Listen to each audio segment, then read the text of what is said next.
Selam aleikum, hoqë, kemi nevojë për punë. Burri më thot gjithashtu, po mendoj që e ka për qëllim thot gjithashtu që kemi nevojë për punë. Do më thani mereton që gruaja më punu. E kemi gjendjen,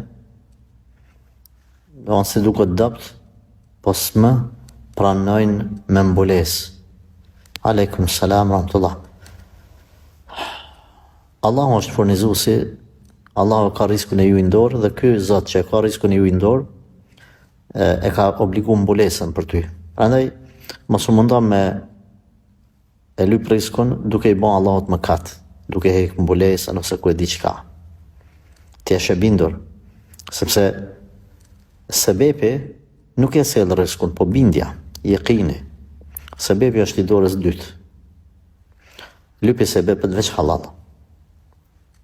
Veç halal. Nëse jenë nga një qytet i madh që muj me kontaktu me ndonjë firmë ose kompani që normalisht punë halal, më trego. Numrin të mund të gjeni çdo kun. Nëse ndonjë motor ka probleme, s'u bëjën punë për mbulesë, ndoshta mundemi me i gjetë na punë halal. Tek ndonjë vend kompania ma jo tash gjithmonë me zgjedh, jo në po du këtu s'po du aty. Me gjetë një punë të lejuar halal që i takon krenarisë së një motre muslimane, një risk të arsyeshëm, edhe bashorti me punu. Unë nuk e shoh se në Kosovë është problem puna mbulesës. Në përgjithësi mund të ketë sektore të caktuara, por në përgjithësi nëse është në pyetje veç për me jetu, dhe më thonë pa këshirë lukse edhe kushtet të rana, inshallah taala ka punë edhe gjani.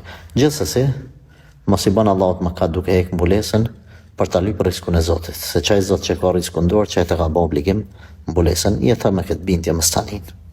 Allahu ka më të ndihmu.